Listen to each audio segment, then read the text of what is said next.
Hello.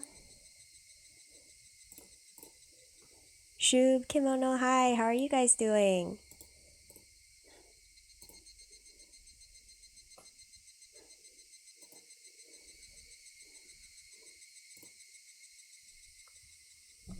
Let me know if you guys can hear.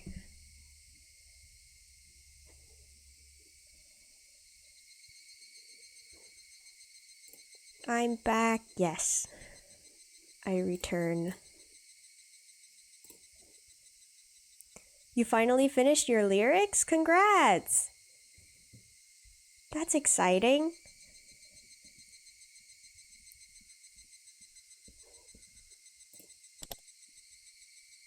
What do you need to do now?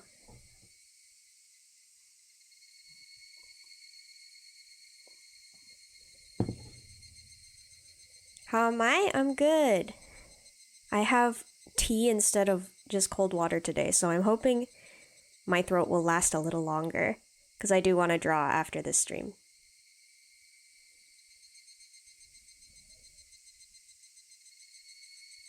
Writing scenes and shots and then putting out a casting call? Oh, good luck!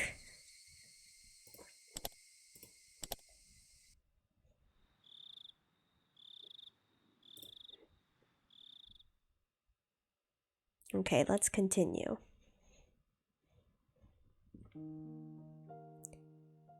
Of course, yeah. I'm excited to see how it goes. I saw a ceiling I was familiar with. Though I was groggy from sleep, I did notice that I was in my futon, like I was every morning. I looked at my clock, and despite having turned in so late last night, I had awoken at precisely the same moment I always did. I'm so low on sleep, but I guess you really can get up at the same time every day. I feel that, though my everyday time is like 8:45, so it's not too early. The secrets of the human body never cease to amaze me.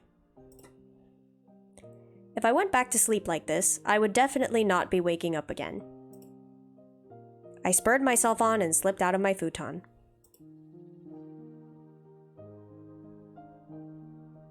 Mom asked me about last night at breakfast.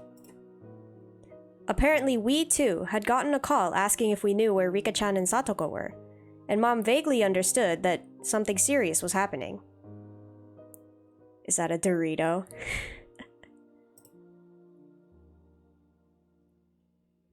So then, you were out late last night with all your friends looking for them?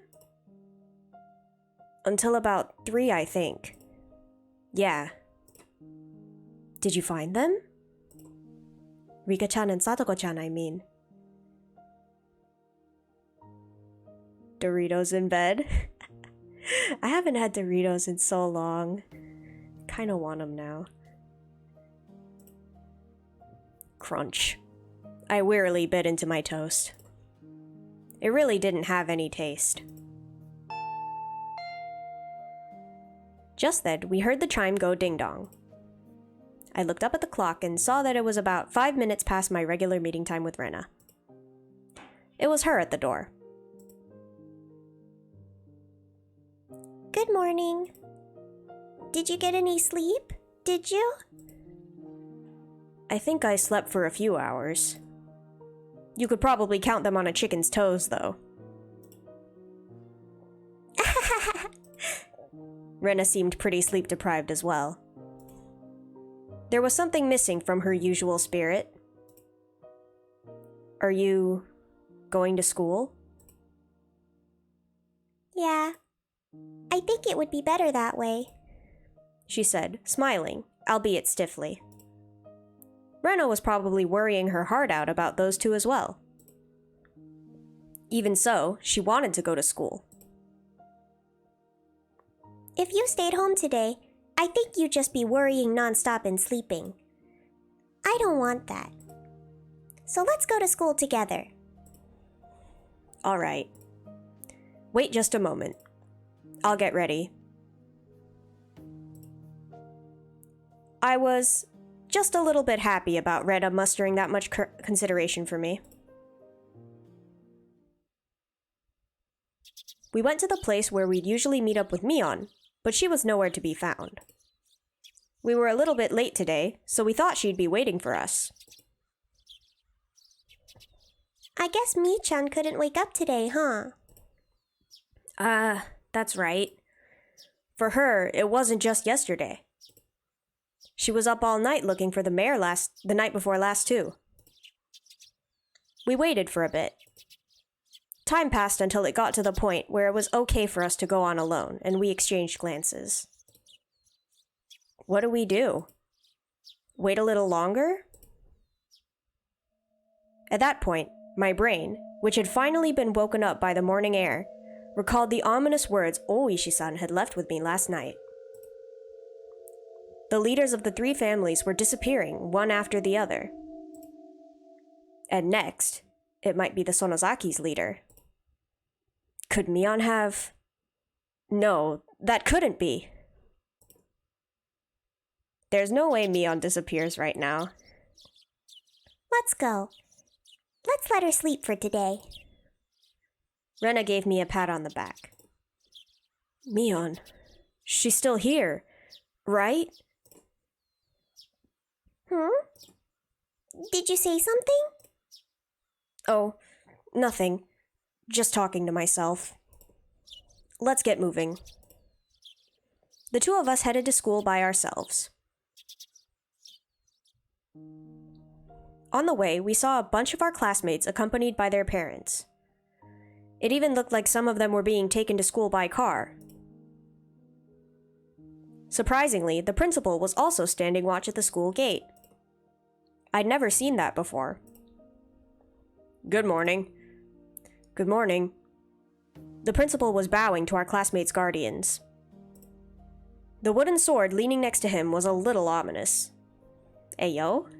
Swords at school? Maebara-kun, good morning. Ryuku-kun, good morning. Good morning. Your teacher has something important to say, so head straight to the classroom. All right? Rena and I said nothing. The madness that only existed at night had finally crawled out onto the sunlight. Into the sunlight. That's what it felt like.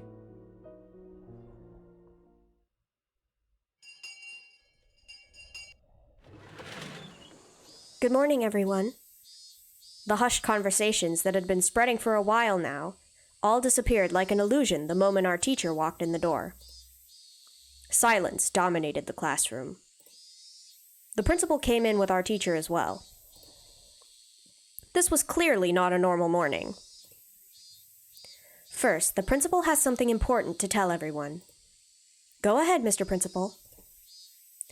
The principal cleared his throat and approached the dais. Dais? I actually don't know what that is or how to say it. I'm sure some of you already know this. The teacher did it? I mean, she could have. Everyone's sus in this game. The classroom was dead silent. Everyone was staring at Rika-chan and Satoko's empty seats. The principal briefly and simply declared that Rika-chan and Satoko had gone missing. There wasn't a single person in the classroom who didn't already know.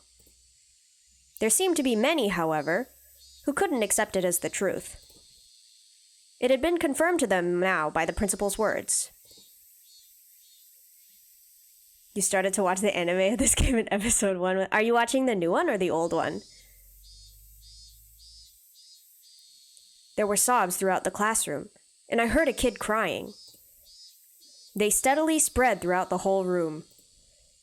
The big-hearted principal wasn't able to keep his cool either. Okay, everyone, pay attention.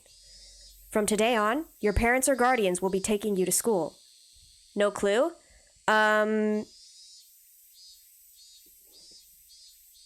Hold up.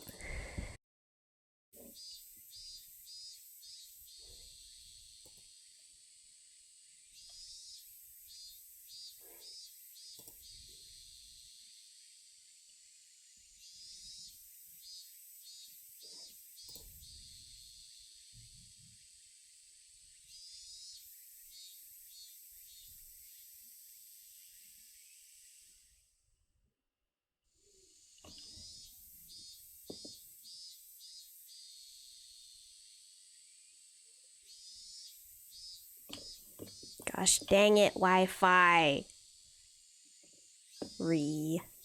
Okay, hold up.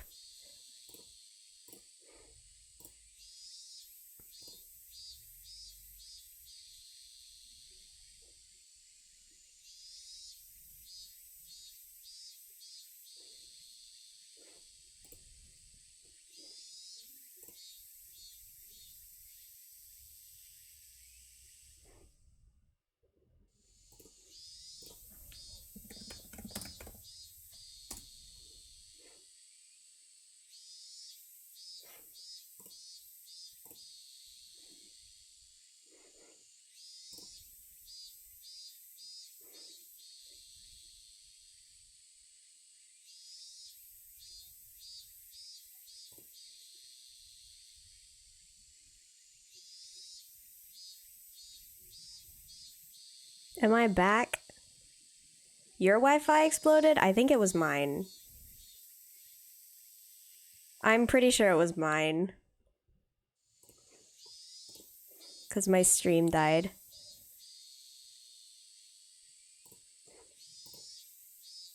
Oh, it's stormy? Oh no. You see, it's not stormy for me, but my Wi-Fi is bad anyway. Okay, hold up though.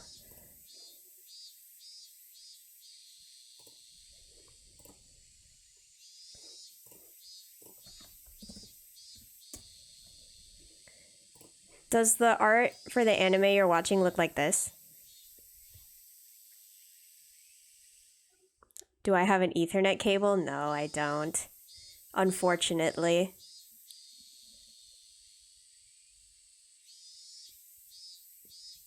Okay, it doesn't look like this, then you're probably watching the old one. It looks like the game I'm playing? Wait.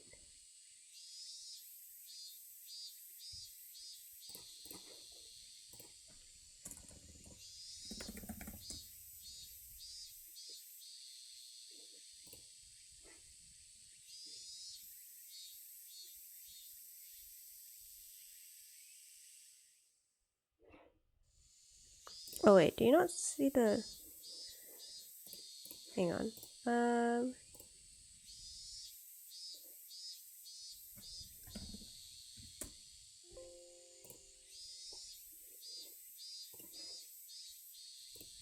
Okay, does it look like this one?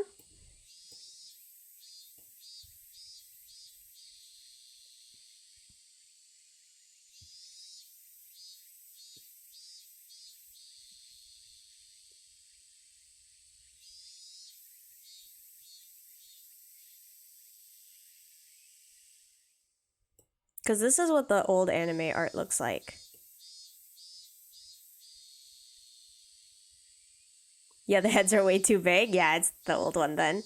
I think the old one was like the original story, and then the remake anime was like slightly different. Or like a future arc. I'm not completely sure. But yeah, let me know how it is.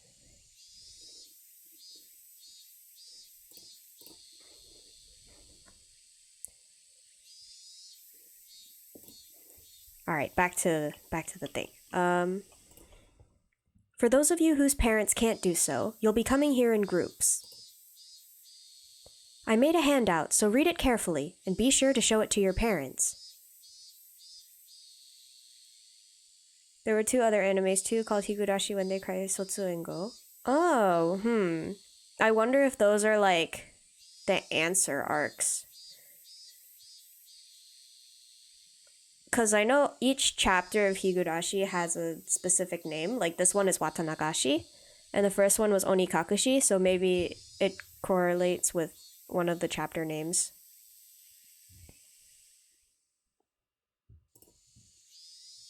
Understand?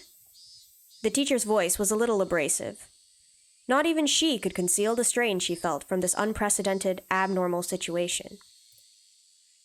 They should have just canceled school today.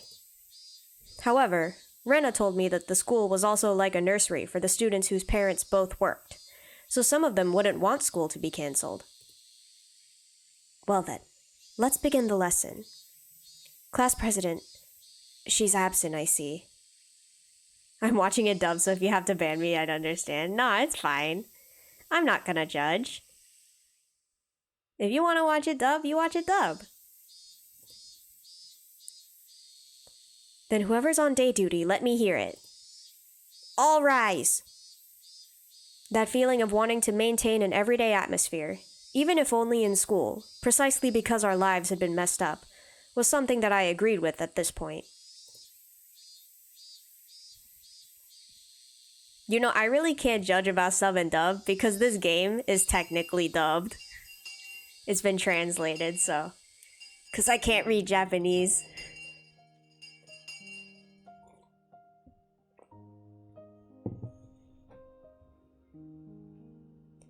As for the teacher, who always had her lunch in the staff lounge, she ate in the classroom today.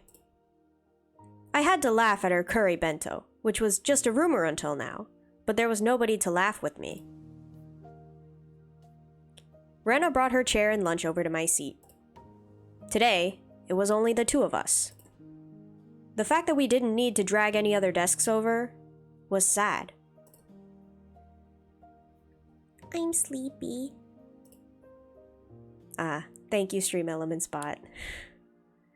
Yeah. I don't feel like sleeping anymore, though. In fact, I'm jealous of the people that could sleep at a time like this. They've got nerves of steel. You're right.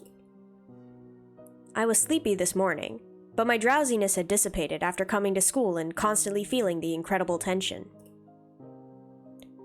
Rena's bento box didn't have its usual luster. That was to be expected. Rena was up for a long time last night, too. She wouldn't have had enough time to make her lunch beforehand, since it's not like she would have gotten up early this morning. Grab anything you want. Go ahead. You can admit that my bento's better today. Okay, then I'll have some. Wow, a chikuwa roll with perilla and cheese? That's interesting. Rena, yours might have ready-made food in it, but it's pretty good too. I realized the two of us were desperately trying to brighten the afternoon mood to its usual level as much as we could. I looked around the classroom, and it seemed like we were the only ones trying to do so, surrounded as we were by gloominess. Just the two of us sharing our lunches like this. It's sort of like something.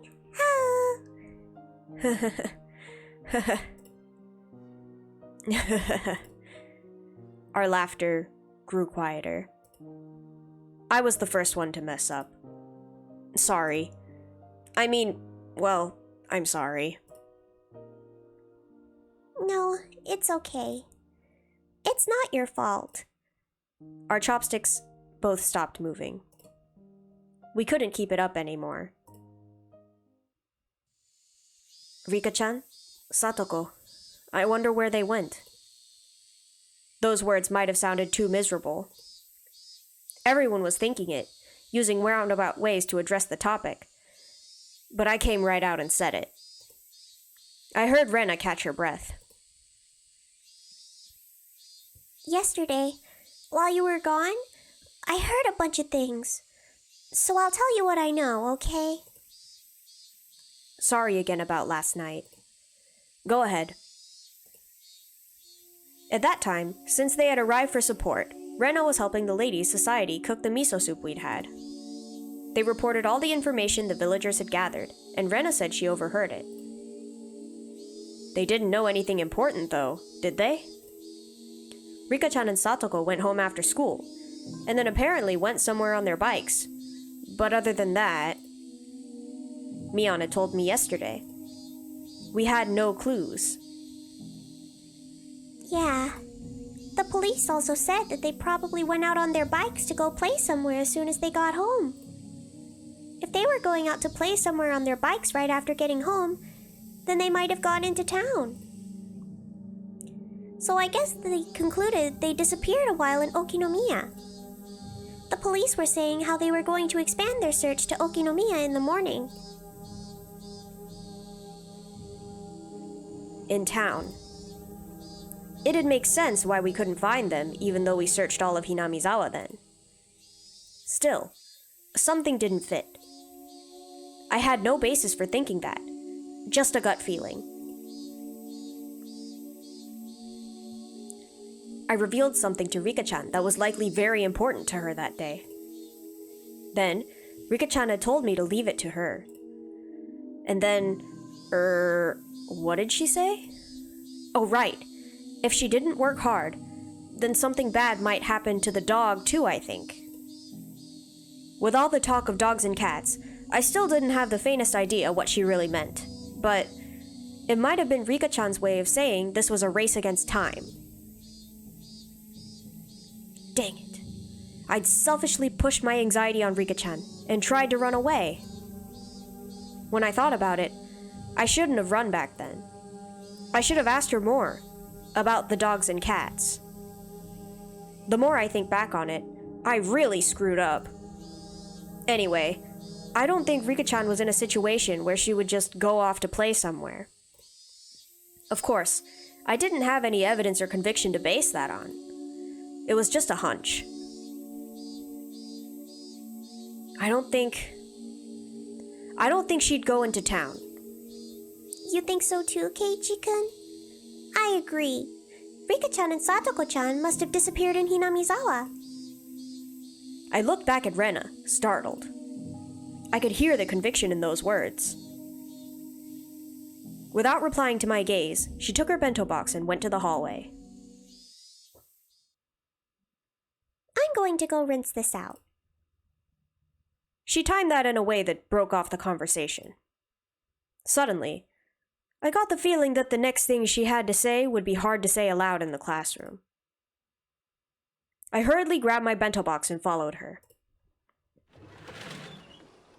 Rena didn't go to the kitchenette, but rather to the water fountains out back, where students seldom went.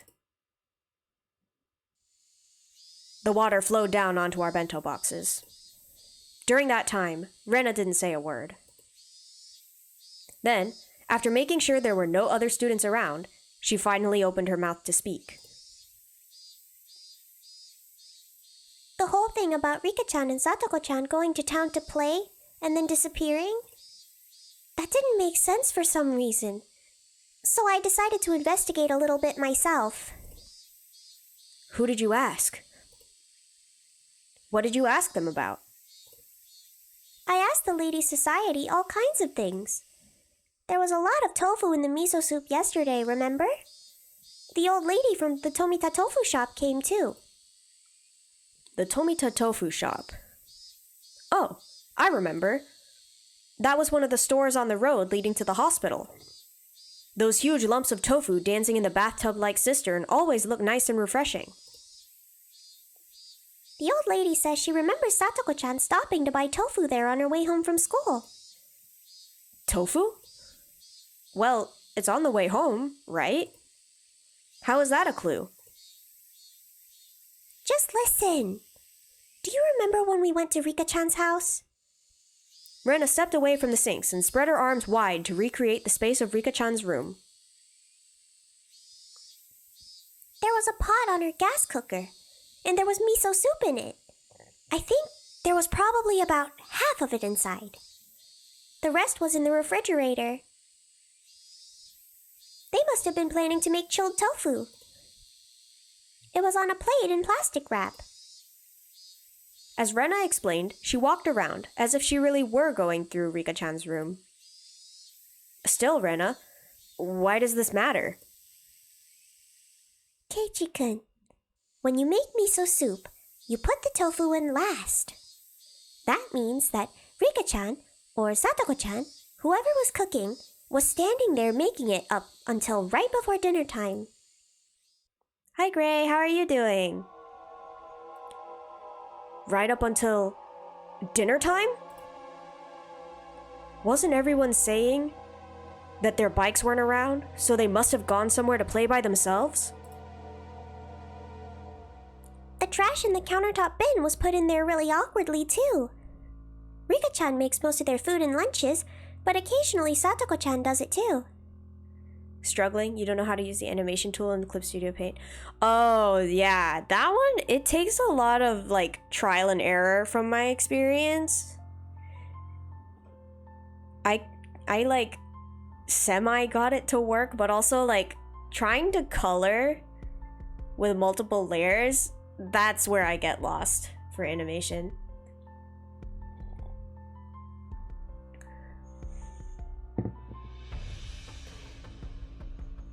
I just had to like Google every single thing I was doing. I was like, I can't figure it out.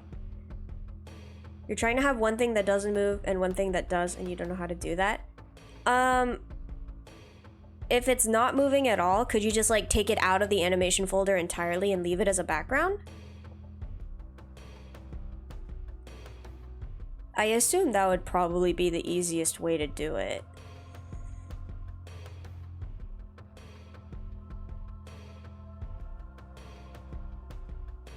You have no clue how to do that. You've never used this before.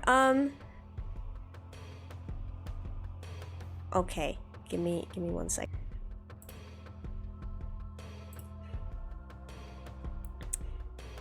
Let me get everything back up. Hello?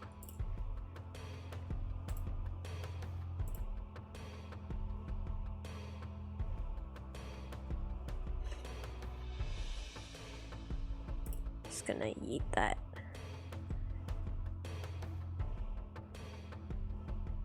Where's my chat? Hello? Okay, well, I'll look on my phone, I guess. The music is getting intense. It's been intense. Alright, let's continue. But yeah. Animation. Yummy. So Satoko-chan was cooking that night. So that means that Satoko, at least, didn't go somewhere to play. She was preparing dinner? Yeah. Then I took a look at the rice cooker and there was rice for two still in there. So she made dinner for both of them, but neither of them ate it. Is that it? Rena nodded. So next I looked in the fridge. There was some chilled tofu made from the other half that they bought. That's not all either.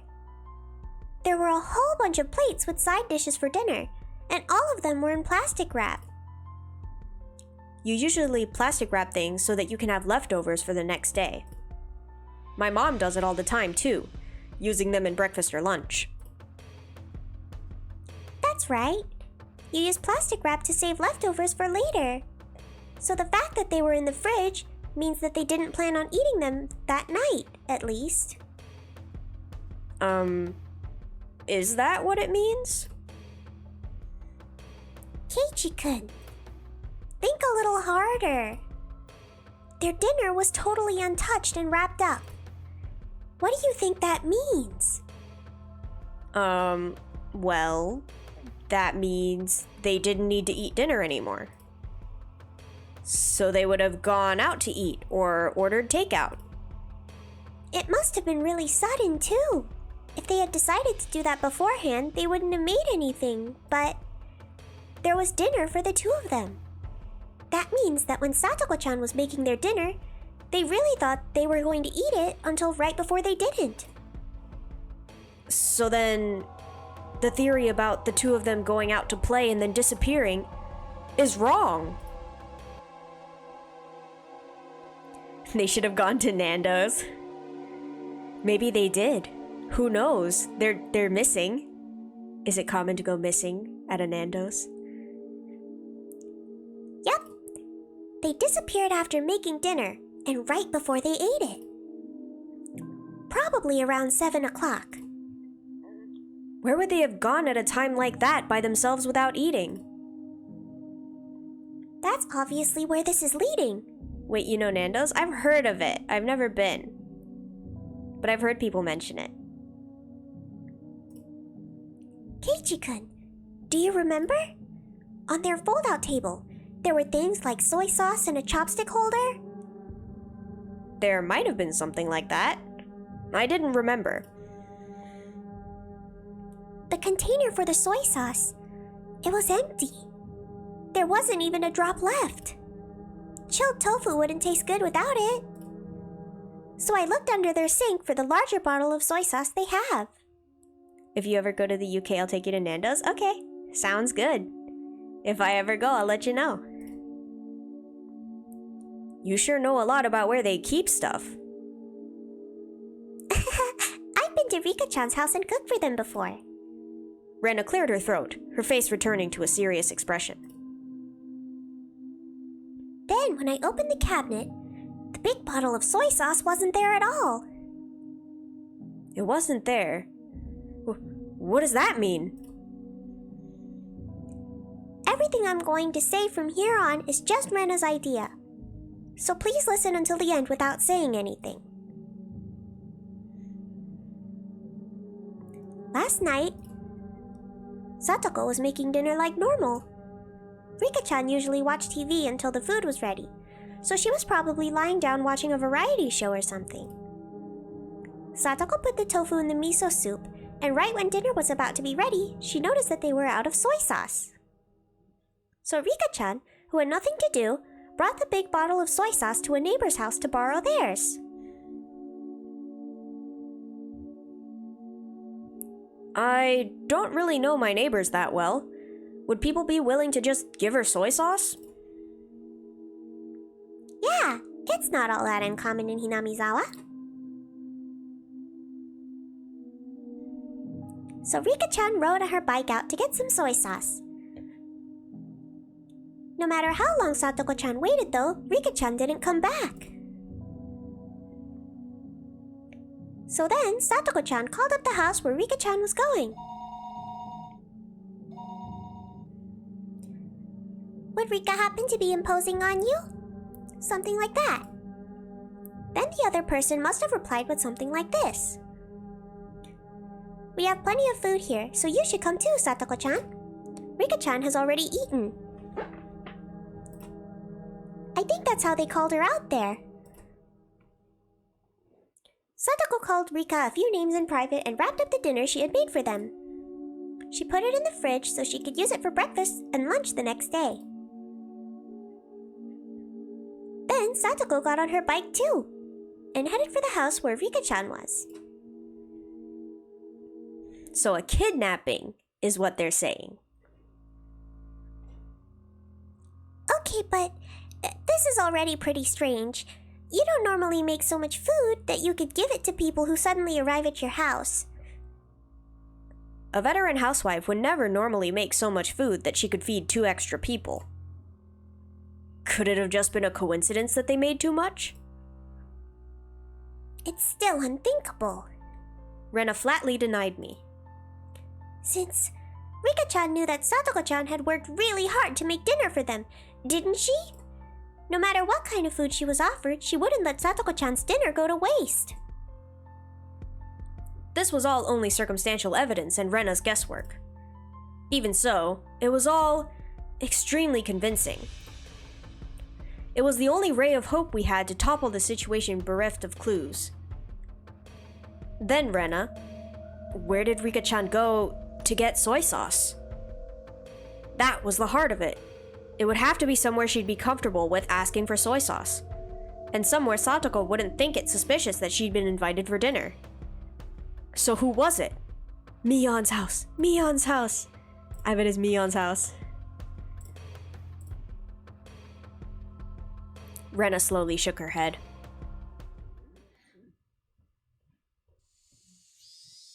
That's all for Rena's guesses. These are all just ideas, okay? Keep them a secret from the police. What is there to hide? Even if only half of what you say is right, it should be a good clue for all this. Keiichi-kun, this all means suspecting someone from Hinamizawa.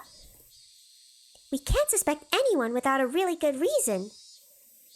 Getting a Korean fried chicken burger tonight? Oh, that sounds good. I hope you enjoy it.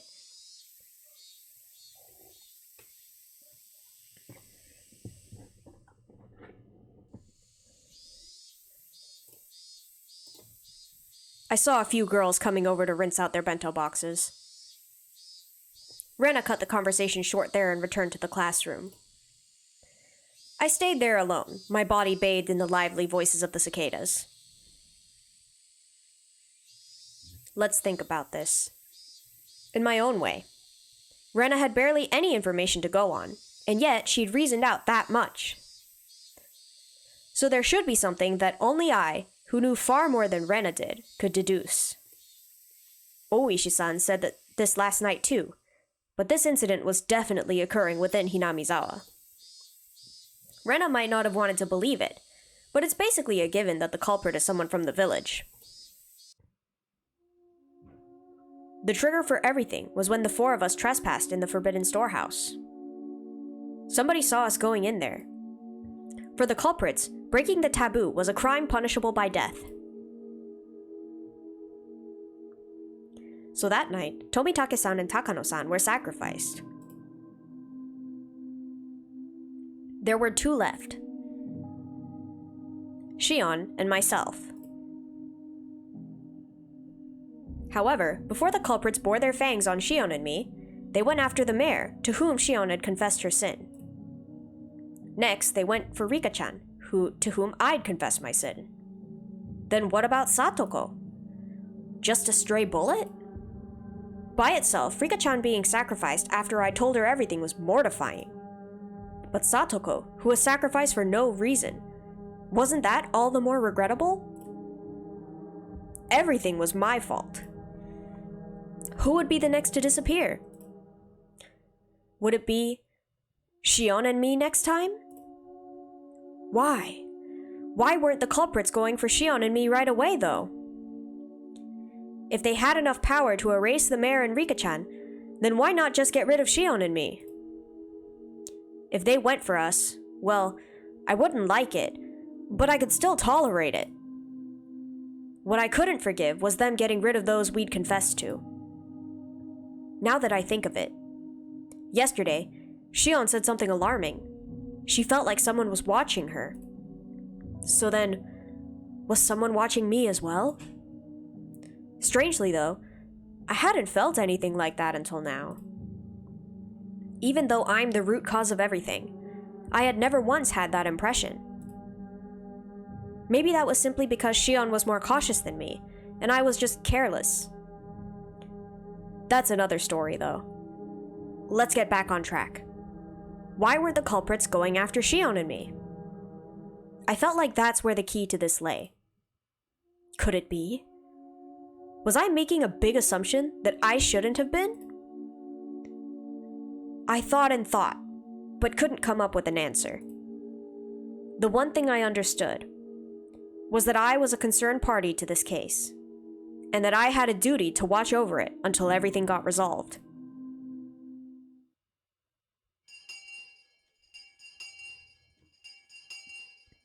I heard the ring of the bell declaring the end of lunch break. Would somebody else disappear tonight? If nobody else did, then I wanted them to get rid of me tonight for sure. And then put an end to all of this. Shion's hysterical voice on the phone last night came back to mind. They planned to murder those close to us first, make us as miserable as possible, and only then would they kill us. SMHKG, you don't need a reason to die, that is true. Maebara-kun, lunch break is over.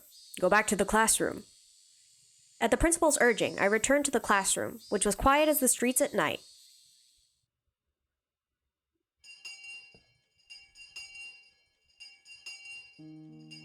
There were a lot of parents picking up their children after school.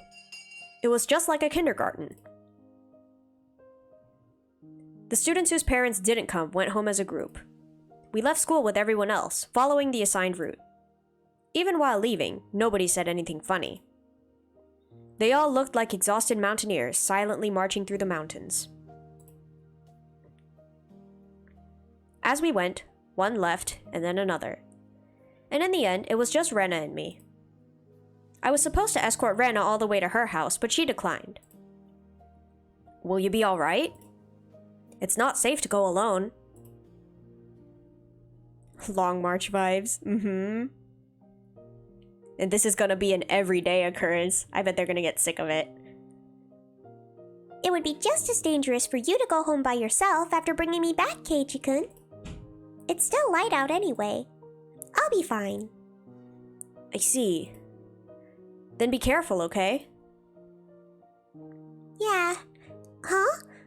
Isn't that a policeman? Rena pointed towards my house. There was a car stopped in front of it.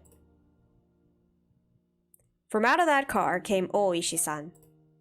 He must have been waiting for my return to ambush me. Oishi-san started walking over wearing that annoying grin. Rena, you should go. If you get involved with him, you'll be here for hours. But what do the police want with you? With you?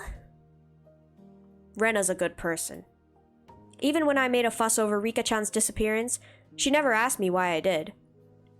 She could have been suspecting me ever since then, and that would have been okay. Even so, she still hadn't asked me anything. She didn't try and pressure me into revealing the truth. I'm not the culprit. I know that.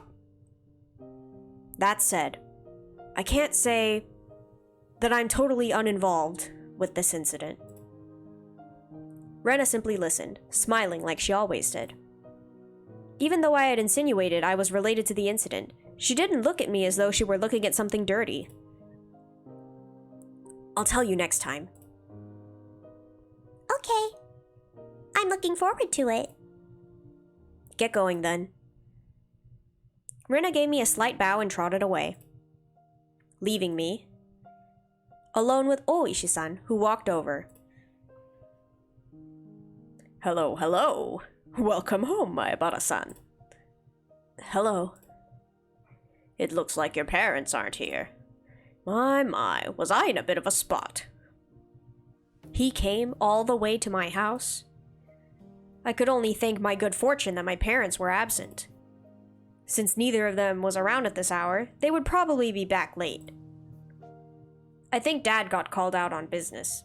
I don't think he'll be back until later. I see. Well, that's convenient, I suppose. We could do this without giving your parents any strange ideas. Oishi-san pushed my back, prompting me to walk. It seemed like he wanted me to get in the car. Are you taking me to the police station? I wasn't the culprit, but I was the cause of everything. It wouldn't be weird if he wanted to investigate me. That kind of gave me a resigned feeling. No, I just don't want to stand around talking. We could talk in the car, that's all. Come now, don't be shy. He opened the back door and urged me inside. If I got in, I wouldn't have a very easy time of getting out. If I said no, however, then this man might really handcuff me and take me away. I couldn't refuse. I could only accept in good grace.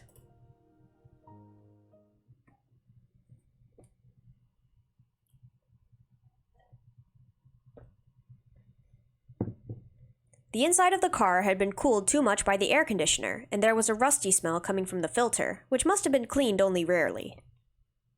Oh, is this too cold? I'll turn the car off. He turned off the engine, and it suddenly became quiet, and the voices of the Higurashi, with all their cool loneliness, snuck inside. That sounds like a duck. It sounded to me like a chorus of voices, lamenting my exorbitant punishment for having harbored such foolish curiosity. Is that a sedan? I don't know. Is it? I can't tell cars apart. I'm just like car, van, bus, truck. The very basics. For a few moments, while listening to those voices, I myself lamented. The days that had been twisted and distorted since that night. Oishi-san, as if waiting for me to voluntarily begin talking, lit a cigarette and listened to the Higurashi. The silence became deafening, and I was the one who folded first. How's the investigation going? The investigation? Is that a Supra? I don't know. Of what? There have been so many. Which do you mean? All of them. Well, all right then. They're officially secret investigations, and we're under a media blackout, but I'll let you in on them.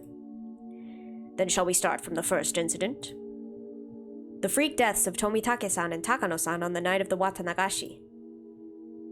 On this one, embarrassingly enough, we haven't made any progress at all. First of all, Tomitake-san. There are indications on his body that he was assaulted by a group of people, but we have no explanation for him clawing out his own throat and dying.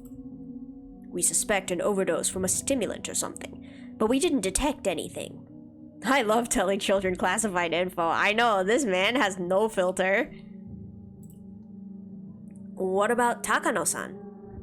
The same. We're in the dark. Autopsies for those who are burned to death are real tough. We believe she was doused in gasoline after she was strangled. That one falls under the neighboring prefecture's police department. They haven't been very cooperative, even though it happened in our territory. Oh, that's not really relevant, though. So the police didn't know anything other than the fact that the victims died inexplicably. Nonetheless, the times when the incidents occurred have been generally placed right after the festival ended.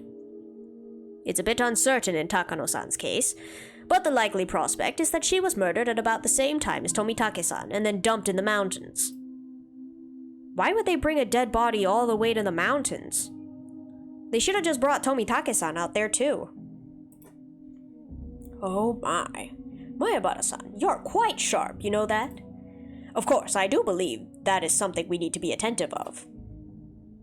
There are a bunch of other suspicious things, but this is about all I can tell you at this point. How about the mayor? Have there been any clues? Having exhausted that topic, I changed the subject. Otherwise, he might turn the conversation on me. We investigated his movements on the day he disappeared. We didn't find anything that could provide any clues, but I'll tell you about it anyway. The mayor, Kiichiro Kimiyoshi. Apparently, he was suffering from severe hemorrhoids. People who've lived a long time have an unusual amount of pride, so the mayor hadn't been telling anyone that he was going to a proctologist at a certain university hospital in Shishibone. On the day he disappeared, he had an appointment for a checkup, so he went out first thing in the morning. Even I knew that big hospitals, like university hospitals, had a really long waiting time. Apparently, people would get in line hours beforehand, even if they had an appointment. His exam ended at 1 p.m.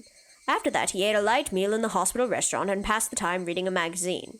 We know this because of a receipt we found in his wallet at his house.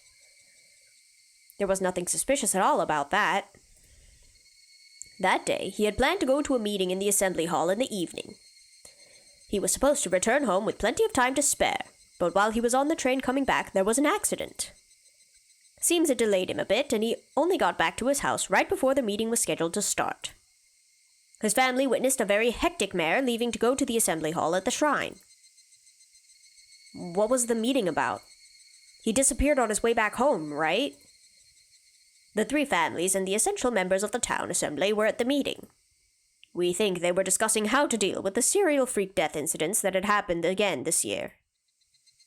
So then, on his way home, the old man, who had treated Shion like his own daughter, he was a dependable person who would encourage Shion whenever she felt pressured by anxiety. And yet, Shion's painful voice struck me right in the heart. Huh? What's the matter? I was taken aback by how strange my own voice sounded. What was it that just surprised me? I squeezed my head with my hands to try and drag back out what I had only realized for a split second. Remember, Keiichi Maebara, you just realized something. Something important. The night of the Watanagashi. That was when everything started. That night, Takano-san and Tomitake-san died. The next morning, word of the incident had spread throughout Hinamizawa. They planned to talk about it during the evening meeting. The mayor, however, had an appointment at the hospital, and as planned, he went there without telling his family. He got a checkup at the hospital. ate something,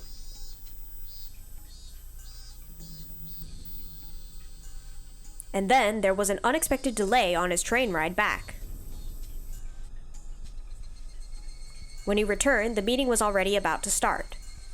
The mayor changed clothes, got on his bicycle, and hurried to the assembly hall at the shrine as fast as he could. From when he heard about the incident on the night of the Watanagashi until when he showed up at the assembly hall, everything he was doing that day was done in secret. During that time, nobody found out that he went to the hospital alone. He ate alone. And he got on the train alone. That all meant he had absolutely no contact with anyone else. You couldn't have even called him on the phone. Okay. But what does that mean, Keiichi Maebara? Why does that matter, Keiichi Maebara?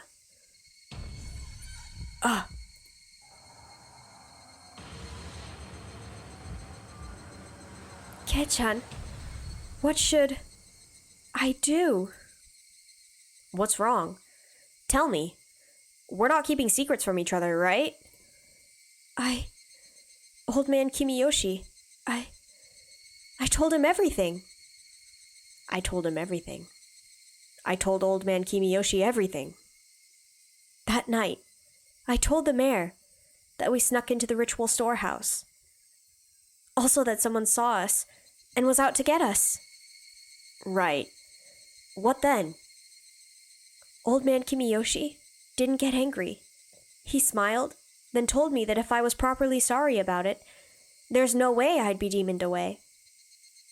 He was really smiling, and he told me to leave it to him.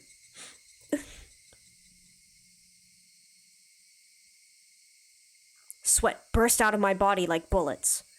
They became one long strand and slid down from my forehead to my nose, and fell. So then, what does it mean? Hey, Keiichi Maebara, no more playing dumb. When did she tell him? Shion said she learned of the incident from a phone call her father had made that morning. The mayor had left the house first thing in the morning for his appointment at the hospital. He didn't tell anybody where he was going.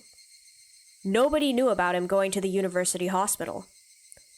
Furthermore, the train ride back to his house was delayed by an accident. As soon as he got home, he rushed out to the assembly hall. Then the meeting at the assembly hall began, and continued until it was dark out. Then, everyone left.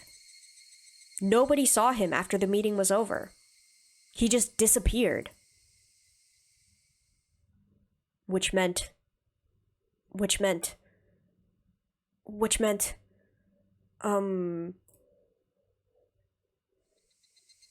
Maebara-san, are you all right?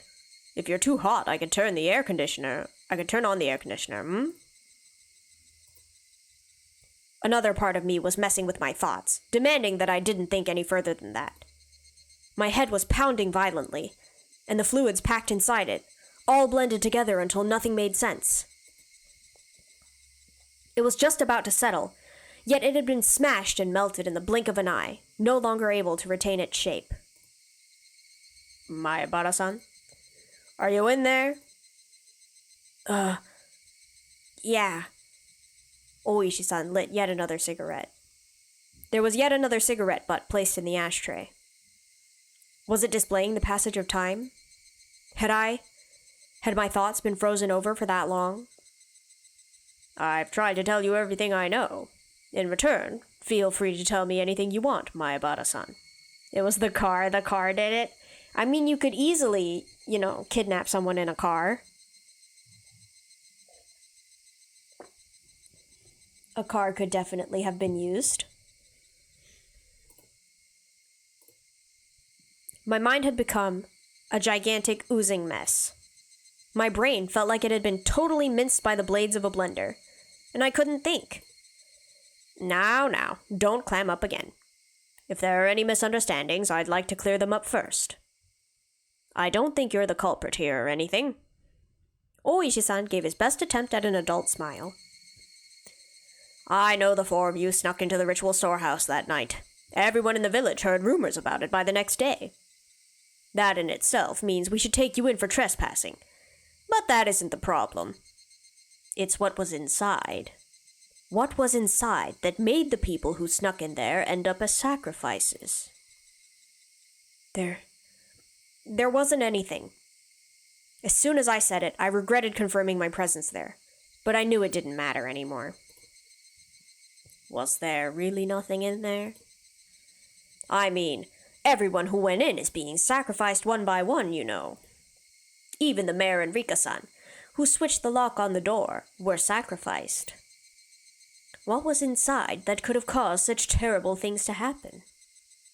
I was far too tired of keeping quiet about this. Perhaps that was Oishi-san's goal all along. But then again, it didn't matter anymore. There were just a lot of torture devices that were used a long time ago. I looked around at them with everyone. Was that really all? That was really all. There was nothing terrible in there that would make you keep silent? Like a pile of psychoactive drugs? Maybe a secret poppy workshop? Perhaps there were mountains of Soviet or Chinese handguns. There weren't any suspicious wooden boxes or containers packed in there. There was nothing, as exaggerated as Oishi-san was hoping for, but I felt like, in a way, there were plenty of terrible things hidden in there. From the perspective of someone who viewed the storehouse as sacred, whether or not I thought I had seen some crazy things didn't matter in the slightest. The four of us broke the taboo. Punish us.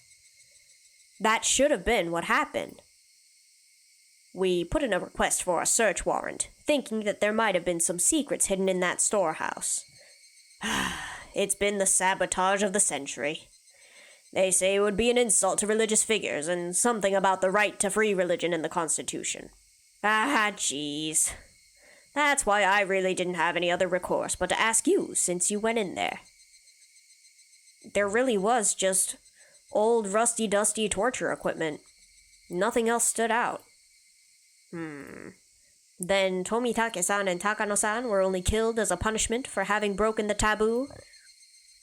I didn't have an answer for the only part. I suppose I won't bother hiding it anymore. You're the only one to escape harm so far. Everyone but you has disappeared, and yet you alone are safe. Wait, Shion disappeared? I mean, we haven't seen her in a while, but Ayo? What's the difference between you and them that would protect you but bring harm to the others? That's what I want to know. There was something wrong with what Oishi-san was saying. You alone. You alone. What? Wait a second. What do you mean by you alone? Nah, I'm saying that you alone have been left alive, right? Out of the 4 people who tiptoed into the storehouse for ritual implements, I mean. The only one left alive? Hold on. Shion was still... Jiro Tomitake-san and Mio Takano-san died that night, and Shion Sonozaki disappeared the next day. Ayo? Wait, we talked to Shion that day, didn't we? Unless... Only you are still safe and sound at this point. Why only you? I'm saying that's what I want to know. Shion disappeared? That's impossible! I unintentionally raised my voice. But I didn't care about that. Tomitake-san died. Takano-san died. And Shion disappeared? When did she disappear? What is this guy talking about? Oh, well now. I thought you were long since aware of this. This is the first I've heard of it. Shion disappeared? When? Well, going back a bit, she disappeared the day after Watanagashi. Going back a bit? Stop saying stuff I don't understand. Shion Sonozaki spends the night at relatives' houses depending on her mood on any given day, so no one thought much of not knowing where she was. She frequently takes days off from school, too. Her teacher has been pretty troubled by it. I didn't ask about any of that. I'm asking you when Shion disappeared. I told you it was the day after Watanagashi. The fluids in my body all reversed direction. I lost my sense of balance, and everything I could see started to warp and twist out of shape. I simply couldn't endure it. Hang on. Shion had already disappeared? Then, that night, that call, that phone call, who was that? She called me every night. She encouraged me. We vowed that we would do our best to live on and not be erased. Yes, that should have been a phone call with Shion. Should have been a phone call with Shion. Should have been a phone call with Shion. She took breaks from class like it was nothing, and her family wouldn't listen when the school told them, so they mostly don't bother calling anymore. So it ended up taking quite a while before we'd realize she'd disappeared. I felt a stabbing pain like needles were being pushed into every pore of my body. It started on my back and began spreading throughout the rest of me. When it had completely covered the surface of my skin, it began to worm its way inside my stomach as well. Don't you remember? We talked at the library the day after Watanagashi. Shion-san was there then. That was the last we saw of her. No one knows where she's been since. That can't be. That day, Oishi-san had only caught me, and Shion bounded away, lying that she needed to go to work. Didn't she call me that night? Her job was at a restaurant called Angel Mort, right? She hasn't been there since that day. She's been completely absent ever since. The person at the restaurant couldn't get in touch with her. He was really worried. That can't be. It can't be. It's only circumstantial evidence, but after she left us at the library, but before she made it to work, I think it's appropriate to consider her having disappeared during that time. Right after Shion ran away without me? It seems that you didn't know. Maybe if you had said something earlier, this would have gone more quickly. Now you understand, right? You're the only one left. You're the only survivor of the 4 who slipped into the ritual storehouse. It couldn't be. It just couldn't be. If something else happens, it would happen to you. I need you to understand that, Maebara-san. It can't be. It can't be. It can't be. Shion had already disappeared? It couldn't be. It couldn't be. I talked to her the day before yesterday. I talked to her last night. She was going to call me again today. That was Shion on the phone. Shion on the phone. It was from Shion. From Shion. Shion has long since disappeared. Next will be you. Then, who was on the phone those past nights? Who was on the phone those past nights? Who was on the phone those past nights? It can't be!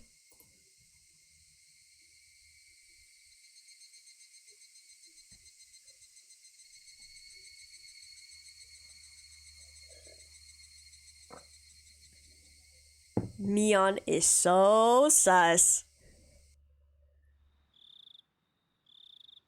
I lay down on the couch and stayed there dazed for a while. My mind was completely blank. I couldn't think about anything for more than a few seconds.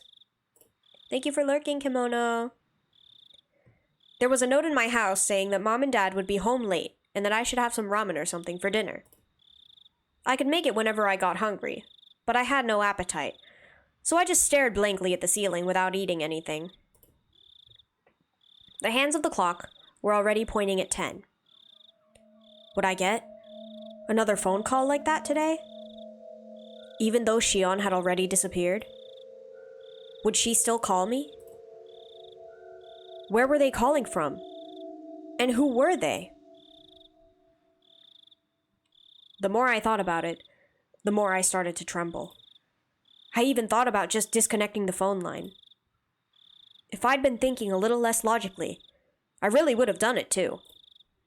Hold on, Keiichi Maebara. Oishi-san admitted it himself, didn't he?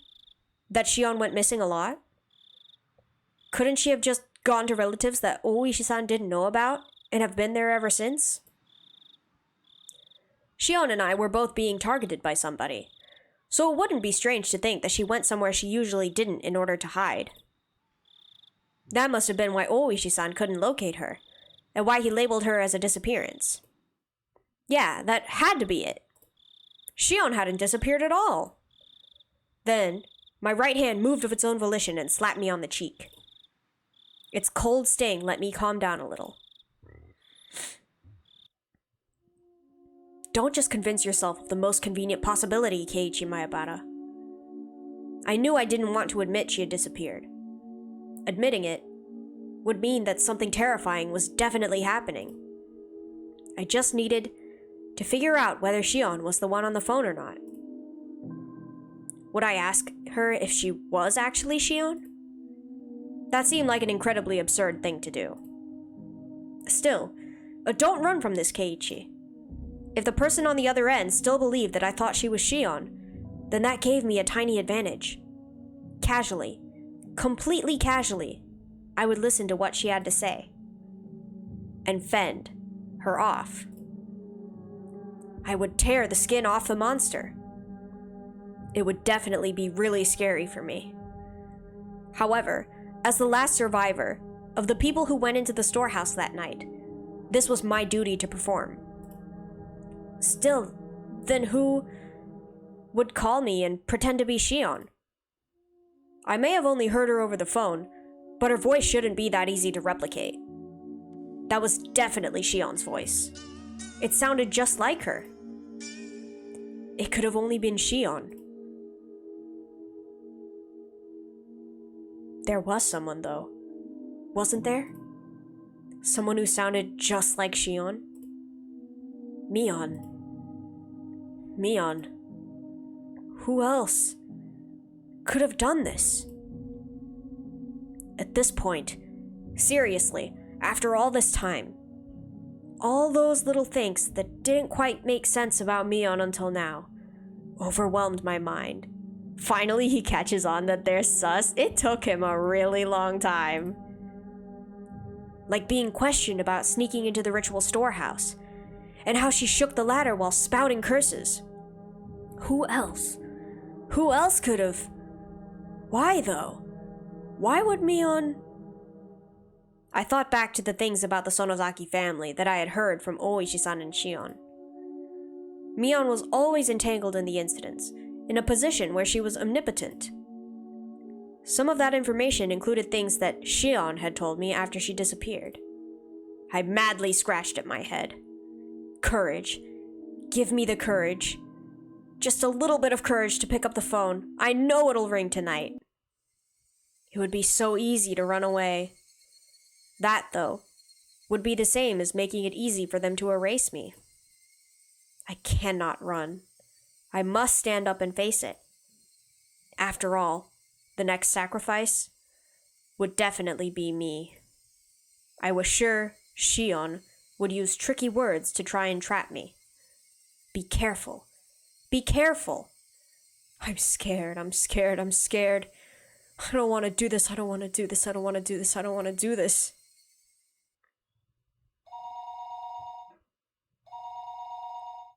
At that point, it rang. The phone rang, and I didn't know where the call was coming from. Shion had disappeared. Disappeared a long time ago. Disappeared the night after Watanagashi. Yet, until today, she'd been calling me like nothing happened. The call is from the phone. Easy. True. Where's your phone, Keiichi? Now again. Tonight. The people that had disappeared. Their corpses simply haven't been found. I really didn't think they were alive.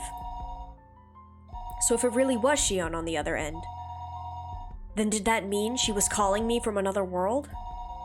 Of course, that couldn't be. A living being was calling me, pretending to be Shion. Shion was long gone, and yet, as though she were alive and well. The phone continued its incessant ringing. I didn't want to pick up if I didn't have to. I had just concluded, though, that not doing so wouldn't solve anything. Then, what would I do after I answered it? Would I immediately declare she wasn't Shion and ask who she was? Alternatively, would I pretend I was still fooled and try to grab her by the tail? That would probably be the safest thing to do. What I was most afraid of was what the person on the phone would do when she realized I knew she wasn't Shion. They had voicemail in 2006, just let her leave a message? True! This phone rings for a really long time. I feel like it should have gone to voicemail by now.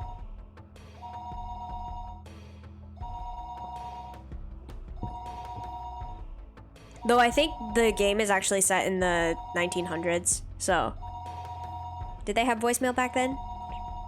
I don't know how old it is, actually. I know they gave the year at the beginning of the game, but I don't remember. 1980s? Did they have voicemail in the 80s?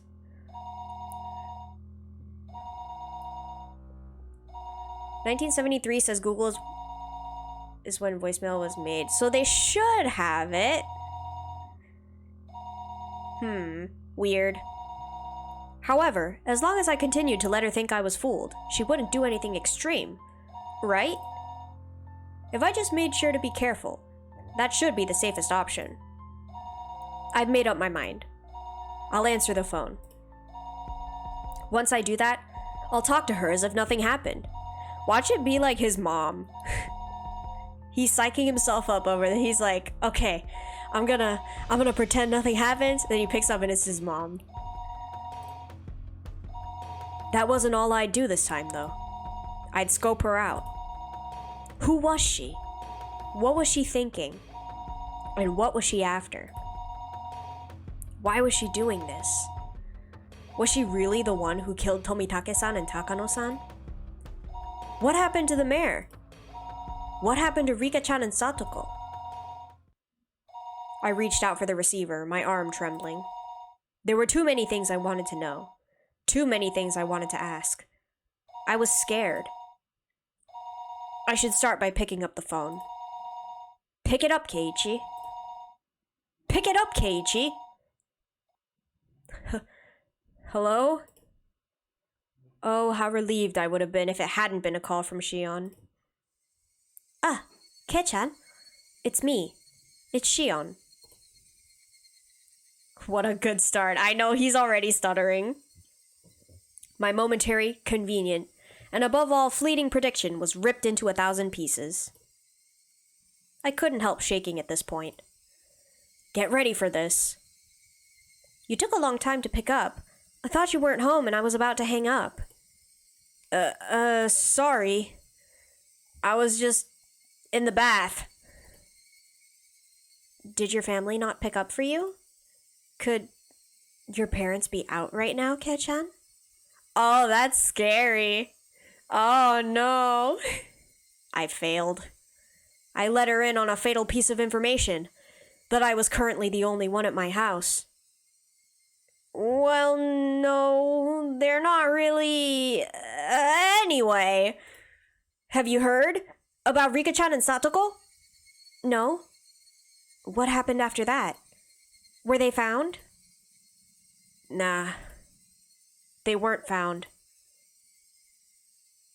Keiichi got no riz, none at all. Kei-chan, please don't lose hope. If Oishi-san hadn't let me know, then I might have allowed myself to shed a tear or two at Shion's considerate words. Instead, now that it had come to this, I couldn't take her words at face value.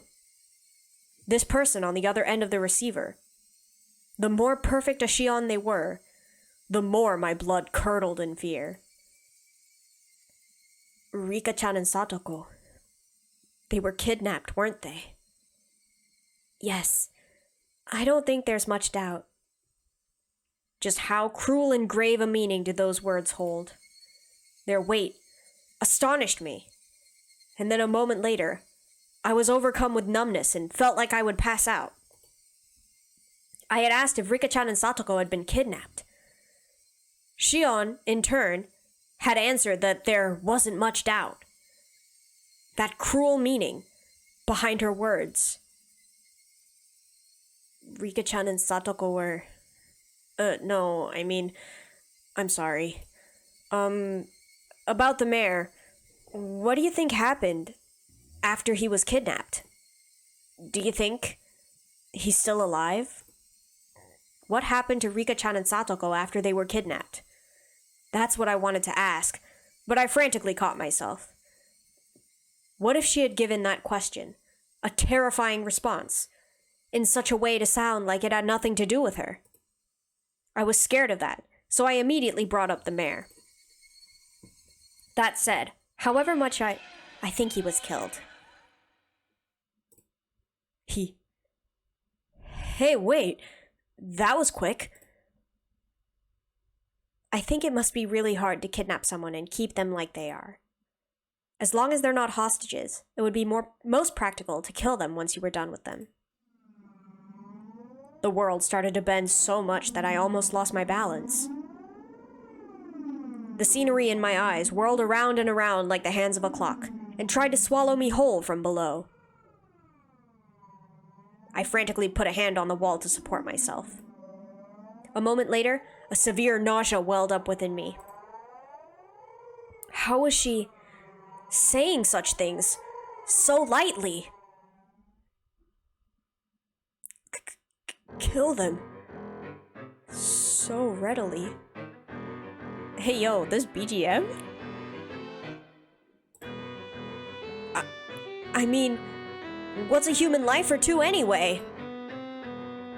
It's a horrible thing, but I think that's probably what happened. If the mayor was killed, then did that mean the same had happened to Rika-chan and Satoko? The whole budget for this game went into this song. No, that couldn't. They weren't some random old man. It was Rika-chan. It was Satoko. They couldn't kill them so readily. It's probably better to think that Rika-chan and Satoko-chan ended up the same way. Welcome back, Kimono. Wah! Those were the words I wanted to hear the least, and I fought them back with a scream of my own. Shion challenges you to battle. It does sound like battle music. Low-key. Even though it wouldn't change anything, I still couldn't help but scream.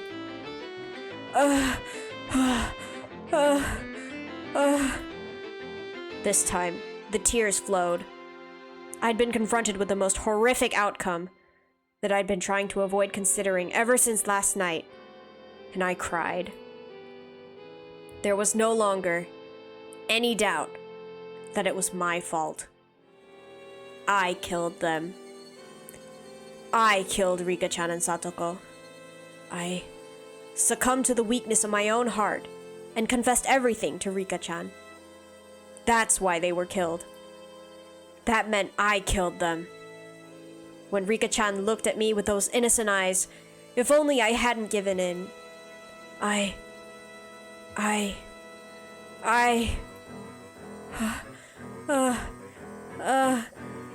Even my voice gave out, and yet still, I cried. And cried. Ke-chan, please, just try and calm down. Rika-chan and Satoko, they've been killed. We couldn't even find their remains. I would never be allowed to even apologize to their faces. If that was to be my punishment, then how brutal a punishment it was. I think Shion tried to comfort me, but I didn't hear any of it. What are you going to gain by doing that? They're definitely going to target you and me next. Please, I'm asking you. Get a hold of yourself. Please. Please. Shion was shouting, imploring me with a voice that sounded like tears were in her eyes. However, I was coming to hate the sound of that voice more and more. This Shion killed them. I had no doubts that this person killed them. Why? Why? Why? Why? Why kidnap someone and then kill them? Screw curses. Are people's lives really that cheap? Erasing them and killing them without a second thought like this? You're right. You're absolutely right. It would take a demon. I felt like crushing the receiver in my hand. How long did this person plan on acting like it was someone else's problem? There was magma in the pit of my stomach, and it felt like it was going to erupt at any moment. Hey, Shion. Please tell me. Why did Hinamizawa start needing someone to die on the night of the Watanagashi? That's what I'd like to know. The fighting over the dam project is already over and done with. Haven't enough people been cursed already? Why is it? Why? If there's a reason, then say it now. I was incoherent at this point.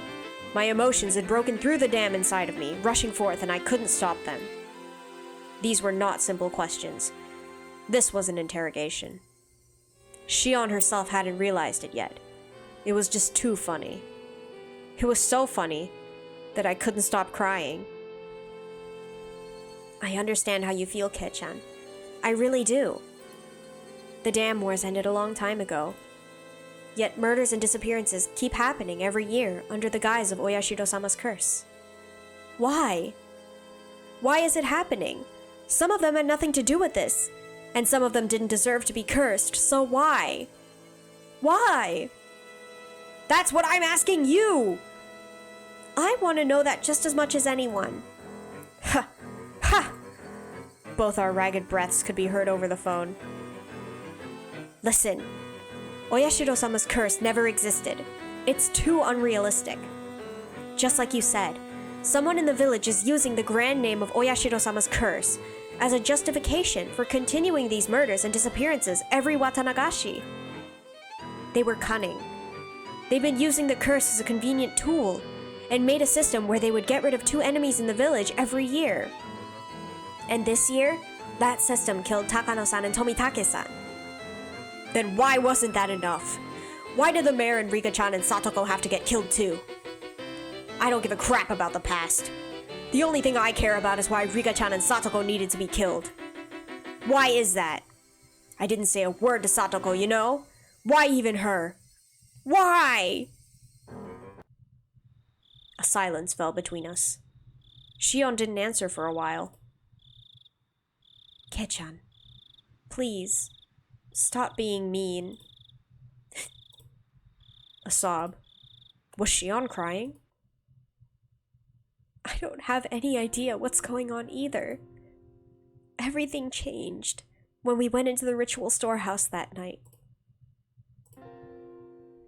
It was the same for me. As I listened to Shion's bitter weeping, I could feel my agitation subsiding. When I heard that Takano-san and Tomitake-san had been killed that night, I doubted my ears. Then I realized it instantly. I realized what sort of a position I was in now. The 4 of us snuck in there. Kei-chan, you and I won't be so conveniently forgiven. When I thought about that, it made my chest so tight.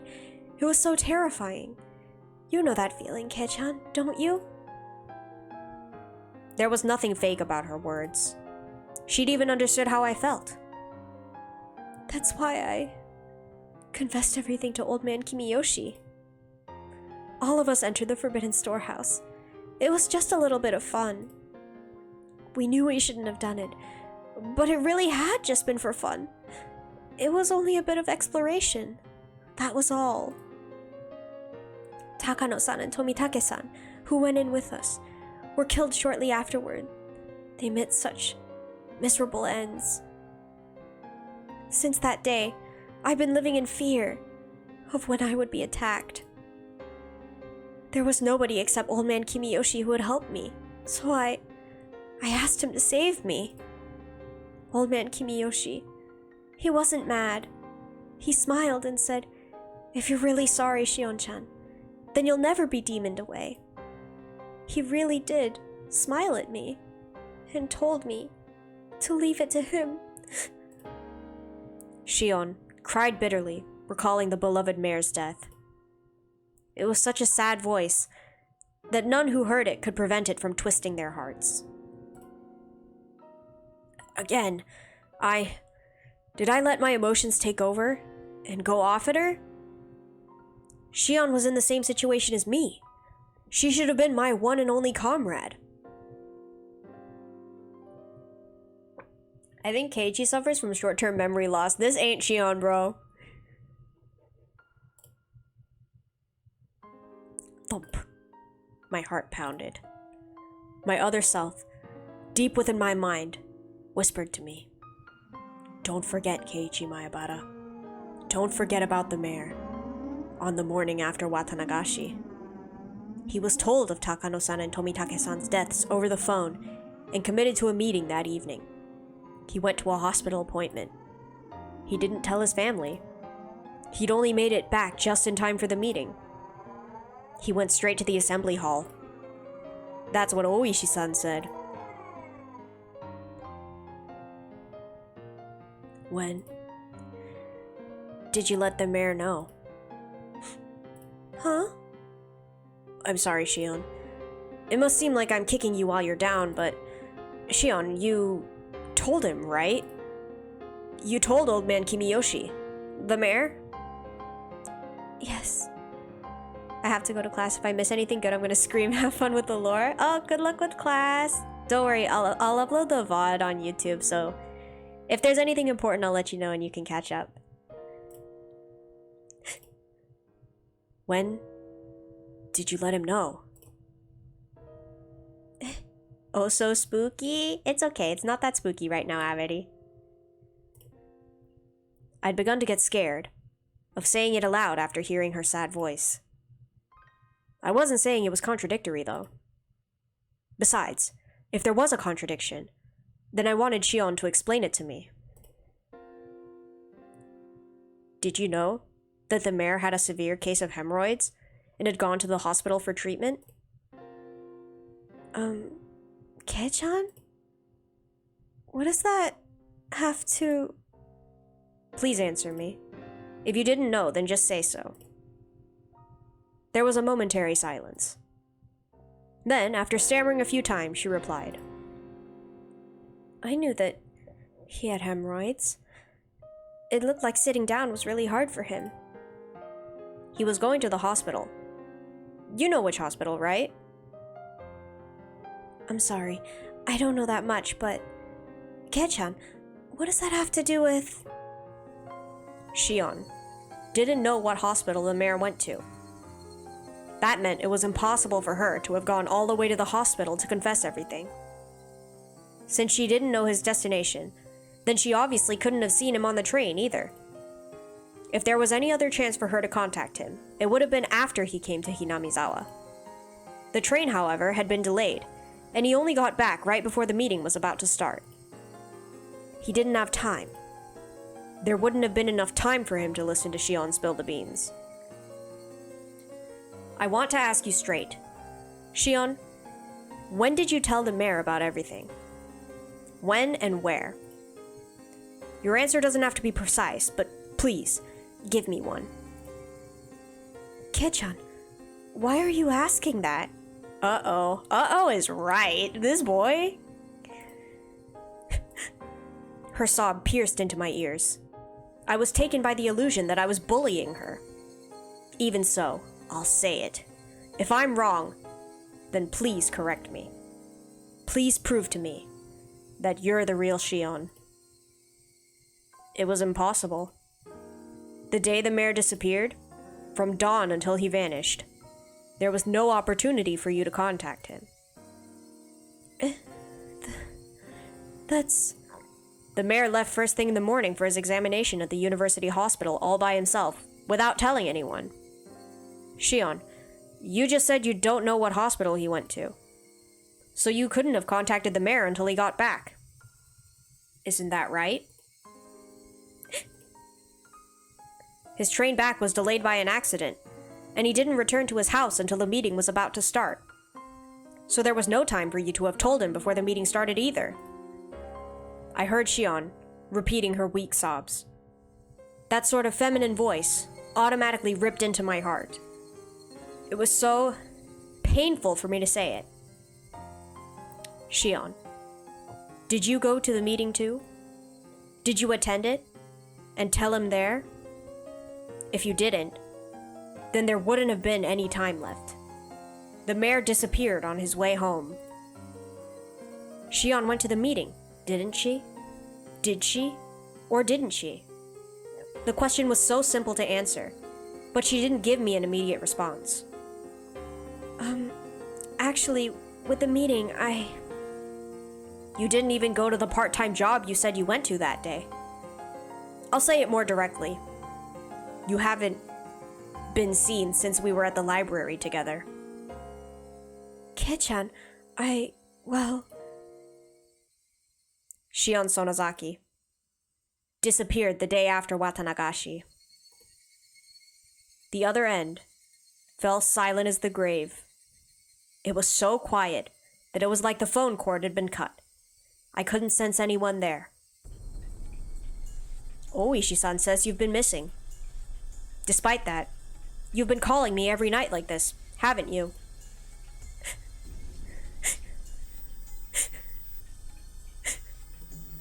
Shion's sobs were torturing me. Still, I'm pretty sure I haven't said anything wrong. Please, Shion. If something I said was wrong, please say so. Shion, I'm begging you. Shion, there's no way you could have seen the mayor, but if you did see him, if Shion ever did have the chance to meet with the mayor on that day, then that meant... Then you saw him after the meeting. In other words, it could have only been right before he disappeared, or else afterward.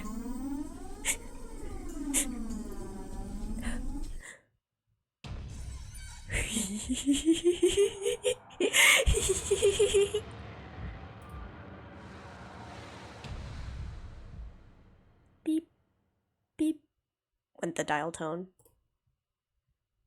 I stood there dazed for a while until I realized she had hung up on me. They did not give me enough time to process that. Oh boy. She turned into Joker? She really did. She has the green hair and everything.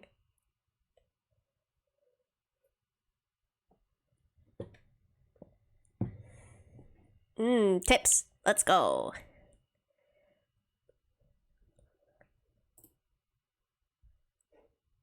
From the scrapbook 11. You said it wouldn't be spooky. I mean, it was like 2 seconds, okay, Amity? It was 2 seconds. The problem... I can read. The problem with twins. This is not limited to just Hinamizawa, but in Onigafuchi village especially, the three families detested giving birth to twins as successors. The long-term dictatorship built on the precarious balance of the three families must have feared collapsing under the weight of internal strife from things like family quarrels. According to the literature, if twins were born, then they had to be culled. With that, the very fact that both the Sonozaki family's successor, Mion Sonozaki, and her twin Shion are alive in itself is deeply interesting. Perhaps the current leader, Oryo, is sympathetic. Of course, the twins were not cared for equally, and as the heir, Mion received special treatment. From what I've heard, despite the two of them looking exactly the same on the outside, the talent lies solely with Mion. My own observations of the two of them don't leave me with that impression. Tradition dictates that the leader of the Sonozaki family is said to inherit a demon, and they tattoo a magnificent one onto his or her back. Hey yo! Mion has a tattoo? In accordance with the tradition, there is an extremely high possibility that Mion has such a tattoo on her back. From what I've heard, there is apparently a magnificent demon tattooed on Orio's back as well. Then, I wonder what sort of tattoo belongs to the heir Mion. I really want to see her back. That's a little sus. Whose notes are these? My gut is telling me Oishi, but I can't tell. At the Suzu Mahjong parlor. Baby got back? Apparently. Reserved for the day, Suzu Mahjong parlor. Clatter clack. Hey, Kuda-chan, you're the last one here. All the youngsters are here already. Nah ha ha ha. Excuse me, miss. Oishi handed over a convenience store bag with a carton of cigarettes in it to the old lady who owned the mahjong parlor, and she shrewdly made herself scarce. She was used to this by now.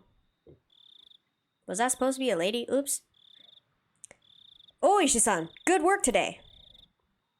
What, were you all earnestly waiting for me? You could have just done 3-player. Everyone sitting at the mahjong tables in the small parlor were Oishi's subordinates, but there were no titles laid out anywhere. Everyone, I'd like to thank you for your days of investigation without sleep. Thank you! Energetic responses filled the parlor. Already it had lost the atmosphere of a place of entertainment. The situation is not looking good.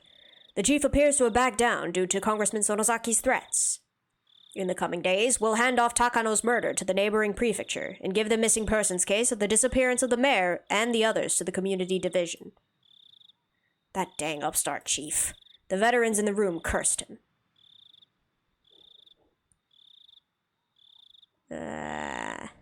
Lovely. No, thank you. All of our requests for warrants were turned down as well. I've even been told by our section chief not to go anywhere near the Sonozaki house. We're certainly in a bind, that we are. Incidentally, it looks like I'll be getting orders soon to go training at the Metropolitan Police Department starting next week.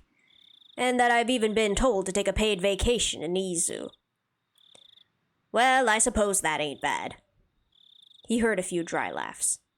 It wasn't anything to laugh about, but that was all they could do. This always happens, but incidents are a lot like locking your keys in the car. The keys you need to unlock the door are always locked inside. For cars, you call the repairman and they'll pry open your door. For instance, Kuma-chan, show the map. Kumagai flipped open over the whiteboard. On the back was a map of the Sonozaki premises made with magnets. Break the window. True. Now, I've been doing this job for a long time. I've got a lot of faith in my gut, but this could be the one time it was wrong, no? Anyone worried about their retirement money has until the count of 10 to get out of here. Oishi began to count to 10, and everyone counted along with him. It was their famous 10-count resolution. 9, 10. Ah, no one's leaving. None of you love your families too much, is that it? Everybody laughed uproariously, cheering things up. I want everyone to go over their materials, memorize the locations and blind spots of all the security cameras. Kuma-chan, you'll stand by in the command car. If something happens, you'll switch with me and take over. Komiyama-kun will head up infiltration team A. Atsushi-kun will lead team B. Observation teams will set up at points 1 through 8. Bonchi-kun, you're responsible for keeping a strict timetable. Control your rotations so HQ doesn't get wise. Now, the team on standby has the most important job of all, right? If the section chief asks where I am, play dumb. Wahahaha. I'll handle escorting our guests. You can be sure I'll bring them to the venue, so wait patiently, everyone. Wonder if he'll cave? Keiichi Maebara, that is. From what I've seen, we're set for tomorrow or the day after in that regard. It'll be easy. They're planning a break-in. Let's go.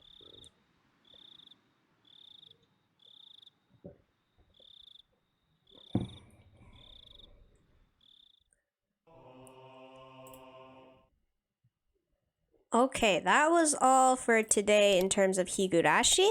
So I'm gonna take like around like a 5-minute break.